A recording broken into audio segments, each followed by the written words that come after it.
एक पुण्य अवसर, एक दिव्य पहल। परम वंदनीय जिन धर्म प्रभाविका आर्य का रत्न 105 श्री सृष्टि भूषण माता जी द्वारा विगत कई वर्षों से महावीर जी, सोनागिर जी, सम्मेशखर जी जैसे संपूर्ण भारत के अतिशय क्षेत्र, सिद्ध क्षेत्रों एवं दिल्ली, भोपाल जैसे अनेक महानगरों में चतुर्विध संघ की सेवा हेतु अनेक कार्य किए जा रहे हैं। साधु संतों के आहार, विहार, संयम उपकरण, शास्त्र, औषधि आदि की व्यवस्थाओं के साथ ही पूज्य गुरुमा की पावन प्रेरणा एवं मार्गदर्शन में सफलता पूर्वक संचालित हो रहे हैं जन सेवा एवं जीव दया के भी अनेक प्रकल्प। नोट: पूज्य गुरुमा के आशीर्वाद से ही सोनागिर जी में नवीन जिनालय का निर्माण कार्य प्रगति पर है। तो आप भी मात्र 11,000 रूपए की राशि देकर वार्षिक आहार व्यवस्था एवं 1,11,000 या इससे अधिक की राशि देकर संरक्षक आदि पद प्राप्त कर सकते हैं। इस नेक कार्य से जुड़कर आप भी विभिन्न योजनाओं के माध्यम से मानवता की सेवा का हिस्सा बन सकते हैं। विद्यालय विकास निधि 21,000 रूपए, एक बच्चे की पूर्ण शिक्षा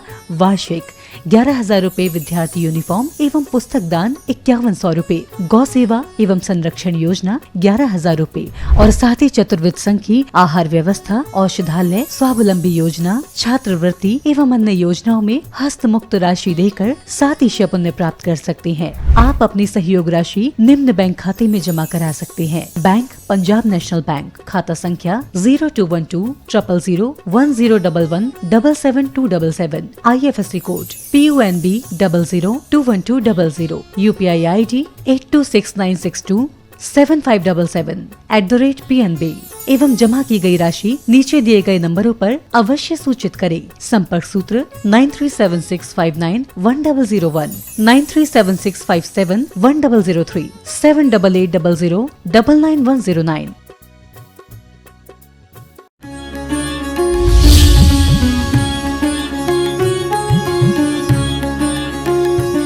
पहले घर छोटे दिल बड़े हुआ करते थे। एक कमरे में दादा दादी, चाचा चाची सब रह लिया करते थे और भाई बहन 6-7 होते थे, वो भी रह लिया करते थे। इतनी कमी पड़ती थी जगह की कि मान लो सोने को जगह ही नहीं हो तो बाहर दादा दादी लोग सो जाया करते थे। बाहर खटिया डाल के सो जाते थे, नहीं तो बिछाई दरी और सो जाते थे। और क्या बढ़िया नींद आती थी, क्या बढ़िया आनंद आता था। जब सामान कम होता था लेकिन तभी तो स्वाद आता था। जब पारी लगा लगा के सामान दिया जाता था कि ये उठा लो, ढेरी बनी है, किसको क्या लेना है, तब वो स्वाद अलग थे। अब फ्रीजों में सड़े पड़ रहे हैं, माँ पागलों की तरह लग रही है और बच्चा सजा की तरह खा रहा है। माँ उसकी तरह पूरे टाइम घूम रही, खा ले खा ले खा ले। हमने कहा खा ले, अरे खा ले कि इसका तू दिमाग खा ले। क्यों? क्योंकि एक बच्चा है, किसके साथ लेगा, किसको देगा, क्या छीनेगा, झपटेगा, रूठेगा, मनाएगा, क्या करेगा? क्या अकेला बच्चा क्या करेगा? अब उसकी माँ चक्री की तरह सुबह से फिर रही है और वो भी छोटे से मकान में। दादा दादी हो तो किसी के साथ खेले, क्या हमारे बुजुर्ग घोड़ा बन जाते थे, हाथी बन जाते थे। बच्चे क्या मनोरंजन से, क्या प्यार था। अब वो दिन भर आंखें फोड़ रहा है गेम में, और गेम भी क्या देख रहा है, कोई का एक्सीडेंट हो गया, कोई गाड़ी चढ़ गई, कोई लुढ़क गई, कोई बाइक, ये सब देख रहा है। जीवन में कभी विकास करेगा? जीवन में उसकी ऊर्जा कभी सृजन की तरफ लगेगी? लोग कहते हैं माता जी जमाना बदल गया, अब तो स्कूलों में आग लगा देते हैं, कुर्सियां तोड़ देते हैं, मास्टर को मार देते हैं। हमने कहा मारेंगे? क्यों मारेंगे? क्योंकि उठती ऊर्जा है, तुमने उसे दिशा नहीं दी, तुमने उसे सही दिशा नहीं दी।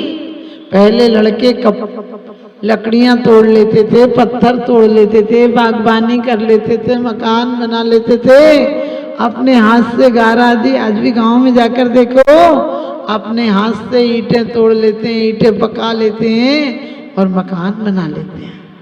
हमारे बड़े लोग भी, आप लोग जो बड़े लोग हैं उनने देखा होगा, खेती करते थे, खलिहानों में जाते थे, दिन भर घास काटना, बीज बोना, पानी डालना, और शाम को बैलगाड़ी पर बैठकर बड़े झूमते झूमते। पहले की बैलगाड़ी भी समझो जीवन दान देती थी। उस पर बैठकर जब बच्चे हिलते डुलते आते थे तो रोटी भी ऐसे लगती थी जैसे 56 प्रकार के व्यंजन हो। अब दिन भर वो ऐसी बंद गाड़ी में बैठा है, कबूतर खाने की तरफ आएगा तो टेंशन नहीं करेगा। ये जीवन शैली में ये नहीं कहती दुनिया जहां तक पहुंच गई वहां तक लौटो, लेकिन फिर भी आज घर में कुछ संस्कार बचाइए। यदि संस्कार नहीं बचे तो आने वाली पीढ़ी हमें सुखद नहीं दुखद हो जाएगी। आज भी क्या है, बच्चे हमें सुखद नहीं है, सिर्फ 4-5 साल तक, ज्यादा से ज्यादा 15 साल तक लास्ट लगा लो, बाद में वो तो टेढ़ी आंखें दिखाने लगते हैं। क्योंकि हमारा जीवन तालाब की तरह था, हर बाप बेटे से ज्यादा जानता था। अब उल्टा हो गया, हर बेटा बाप से ज्यादा जानने लगा। आप पूछना कुछ बात, आपको पता नहीं पापा जी, रहने दो, आपको पता नहीं पापा जी, आप समझ गए। हर बहू सास से ज्यादा जानने लगी। पहले हर सास बहू को सिखाती थी, बेटा इतना डाल ले, ऐसा कर ले, ये कर ले, और बहू तुरंत मान जाती थी। आज बोलती मुझे पता, सिखाने की जरूरत नहीं, क्योंकि वो आधी बूढ़ी तो पहले ही आती है, फिर उसे क्या सिखाओगे। जब भी बहू आती तो लोग कहते हैं अभी खेलने खाने के दिन है, बाद में करने लग जाएगी धर्म। हमने की आधी बूढ़ी पहले से आई, अब क्या करने लग जाएगी, कुछ साल बाद धक्के खा खा के गिरने लग जाएगी, घुटने कमर सब बंद कर देंगे काम करना, तब क्या मंदिर आएगी।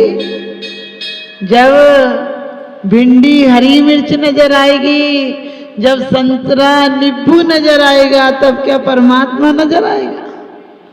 सोच कर देखना, ये हमारे हकीकत जमीनी धर्म की शुरुआत है। यदि हमने शुरू से सोचा कि हमारे बुजुर्गों को भी चाहिए कि वो फालतू बैठकर गलत सीरियल नहीं देखें, क्योंकि सीरियल मात्र क्षुधा रोग विनाश नाय कार्य चढ़ाने से कुछ नहीं होता है।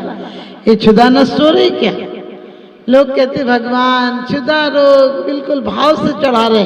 हमने कि सच बताना, भाव से चढ़ जाए किसी दिन और तुम्हारी भूख बंद हो जाए तो मंदिर में श्रीफल चढ़ाने आओगे कि डॉक्टर के यहाँ जाओगे। डॉक्टर के यहाँ जाओगे कि डॉक्टर साहब भूख नहीं लगती, ये भूख बड़ी वफादार है, और अब तो इतनी गद्दार हो गई कि लगती नहीं। दिन भर एक जगह बैठे रहोगे, कोई शरीर के फंक्शन काम नहीं करते तो भूख कहाँ से लगेगी। और बच्चों को भी जबरदस्ती नहीं खिलाना। लोग कहते खाता ही नहीं, खाता नहीं। हमने कहा 1-2 दिन नहीं खाएगा, खाने लगेगा। उसकी जब भूख लगेगी उसे और खाएगा तो रस बनेगा। जबरदस्ती डिब्बे में जगह नहीं, और ठूस के रख दो, सड़ जाएगी चीज, उसका लीवर खराब हो जाएगा, वो गोबर गणेश हो जाएगा, किसी काम का नहीं रहेगा। आज घर के वास्तु दिखाते हो, शरीर के वास्तु सबके बिगड़ गए, क्योंकि घर में रंग रोगन चाहिए, मार्बल चाहिए घर में लोगों को। अब मार्बल पे चलोगे तो क्या पैर ठिकाने पे रहेंगे। दिन भर आप गाड़ियों में, और आप समझ गए वैसे बैठे रहोगे। अब तो रसोई तक स्टैंडिंग हो गई। अफसोस है, गुरुत्व घर में प्रेम कैसे बढ़ेगा, क्योंकि जमीन में गुरुत्वाकर्षण है। और जब हम जमीन के नजदीक होंगे तो कोई रोग नहीं होंगे। आप भोजन बनाओ जमीन में, कच्ची जमीन में, आप ध्यान रखना घर के परिणाम 8 दिन में बदल जाएंगे। लेकिन अब तो पत्थर की हो तो भी मार्बल ही लगवाना है। बोले ये अच्छी नहीं लगती, इसमें सब चमक नहीं आती। अरे दिल में चमक लाओ, दिल में ऐसी चमक लाओ कि 3 लोग तुम्हारे चरणों में नम्रीभूत होने आ जाए। सच पूछो, पहले चित्त की सफाई करते थे, जरा सी कोई बात हो जाए तुरंत कहते छोड़ो ना, आपका करना, बड़े हैं तो बोल देते हैं तो सुन लो, क्या फर्क पड़ता है, छोटे हैं उनसे तो गलती हो ही जाती है, कोई दिक्कत नहीं। आज तो ऐसी गांठ बांध के रखेंगे, माला के मंत्र याद हो या नहीं हो, लेकिन दुश्मनी की एक ही बात याद है। आप सोचना क्या कहते कुंद कुंद स्वामी, हमारे बच्चों को आज भी 10 मिनट कम से कम, दुनिया इतनी बदल गई है कि आपके पास नहीं बैठेंगे, लेकिन हम कहते हैं अरे सुधारक जगत की मत कर चिंता यार, तेरा ही मन जगत है, पहले इससे सुधार। जैसे जाके बाप मतारी वैसे ही वाके लड़का, और जैसे जाके नदी नवारे वैसे ही वाके भरका। एक लंबी लाइन लगी थी, किसी ने पीछे से कहा देखना वो सामने लड़का खड़ा है, वो कितने बेढंगे कपड़े पहना है। तो पीछे से किसी ने कहा कि वो लड़का नहीं वो लड़की है। वो लड़का नहीं वो लड़की है। सामने वाले ने कहा आप उसके बाप हैं क्या? बोले नहीं मैं उसकी माँ हूं। आप समझ गए, क्योंकि माँ खुद ही समझ में नहीं आ रही थी माँ है या बाप है। आज लोग सोच रहे हैं कि हम पुरुषों जैसे कपड़े पहन लेंगे तो बहुत बड़ा तीर मार देंगे। पुरुषों जैसे कपड़े पहनकर गीदड़ यदि शेर की खोल पहन ले तो शेर नहीं हो जाता है, शेर के चक्कर में शिकार जरूर हो जाता है। हमारे यहाँ कपड़े कितने अच्छे थे आपको पता है। कपड़े ऐसे होते थे कोई के कोई कपड़े पहन ले। आज सैकड़ों जोड़ी कपड़े हैं तो भी सही पूछो एक टेंशन नहीं। वो वाले इस फंक्शन में पहन गए थे, अब किस में क्या पहने, हद हो गई। अरे कपड़े पहनना भी एक टेंशन हो गया। वो 2 फंक्शनों में तो पहन लिया, अब क्या पहनूं। हमारे यहाँ वो जमाना था कि यदि शादी में 10 दिन भी रुक जाओ और 4 साड़ियां लेकर आओ तो दोबारा नहीं पहननी पड़ती थी उनको, क्योंकि चाची मामी फुआ कितने सारे लोग होते थे और कहते थे कि तुम हमारी पहन लेना हम तुम्हारी पहन लेंगे, और ऐसे अदल बदल के सब पहन लेते थे। यहाँ तक कि जेवर भी पहन लेते थे।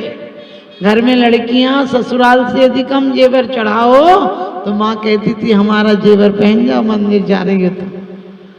भाभियां कहती थी दीदी तुम आई हो तो ये पहन लो अच्छा लगेगा।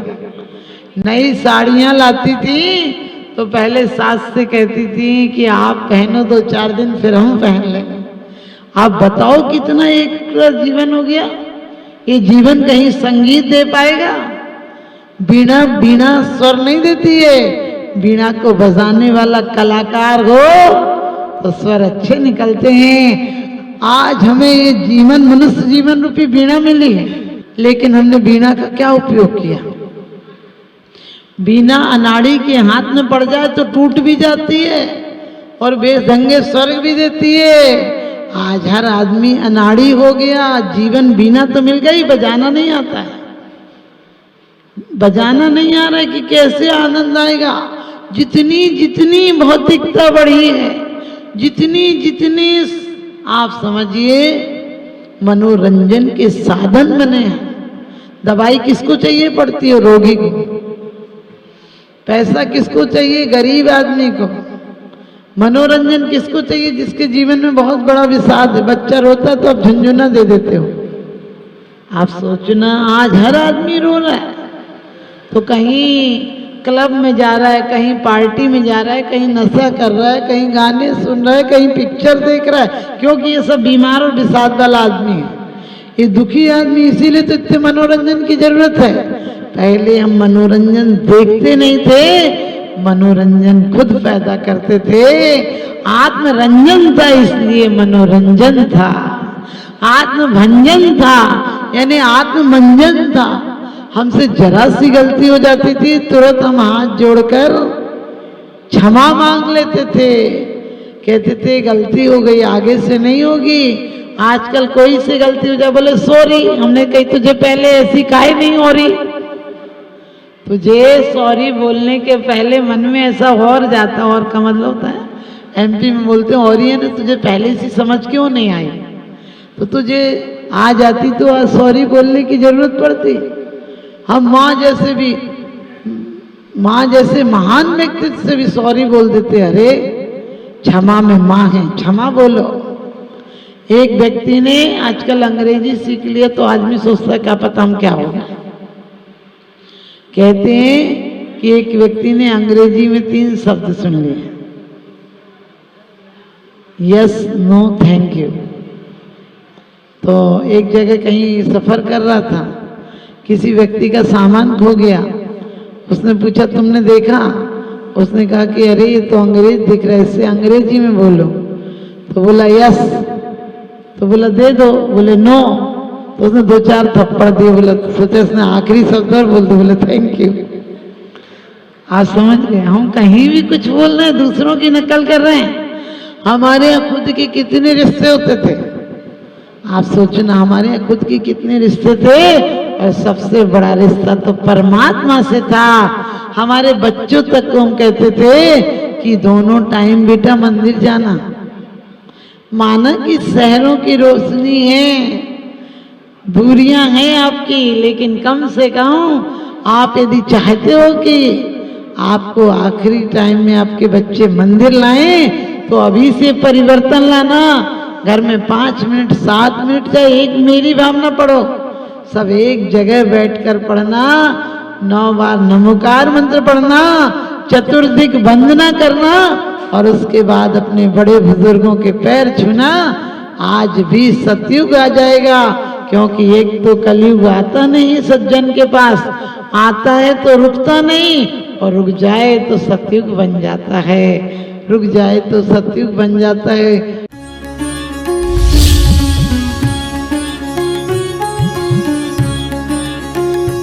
जहाँ करुणा का